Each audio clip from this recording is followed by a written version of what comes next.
Allievo della scuola galileiana, un talento per la matematica che lo aveva portato a partecipare ed arrivare terzo alle Olimpiadi della matematica quando era al liceo. Il 21enne, che si è gettato dall'ultimo piano dello studentato dell'ESU, che ospita gli iscritti alla scuola di studi superiori, era arrivato a Padova dall'Umbria per studiare matematica, la sua passione. Nella notte il tragico volo nel vuoto dalla terrazza del tetto dell'edificio universitario. Il suo corpo è stato trovato in mattinata all'interno della cittadella universitaria di Via Venezia, che ospita anche i dipartimenti di psicologia.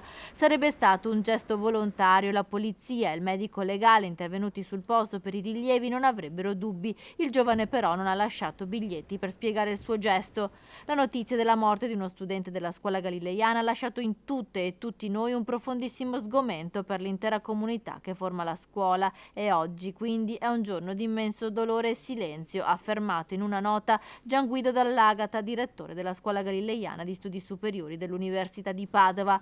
Per i compagni sotto shock è stato organizzato un incontro di condivisione di quanto accaduto con il supporto di psicoterapeute dell'Ateneo. Tutti gli allievi della Galileiana hanno voluto condividere un ricordo del loro compagno, definendolo un gigante buono. Vogliamo ricordarlo per la sua estrema dolcezza e disponibilità con tutti noi. La sua gentilezza e la capacità di mettere a suo agio chiunque parlasse con lui ci mancherà tutti i giorni. Bastava anche un solo accenno a un dispiacere di qualsiasi entità e natura perché si preoccupasse e offrisse il suo supporto, hanno scritto i compagni.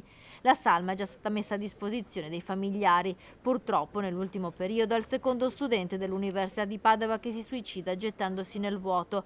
A settembre un 23enne di Romano De Zelino con la tesi nello zaino si era gettato da Palazzo Europa nel cuore della città.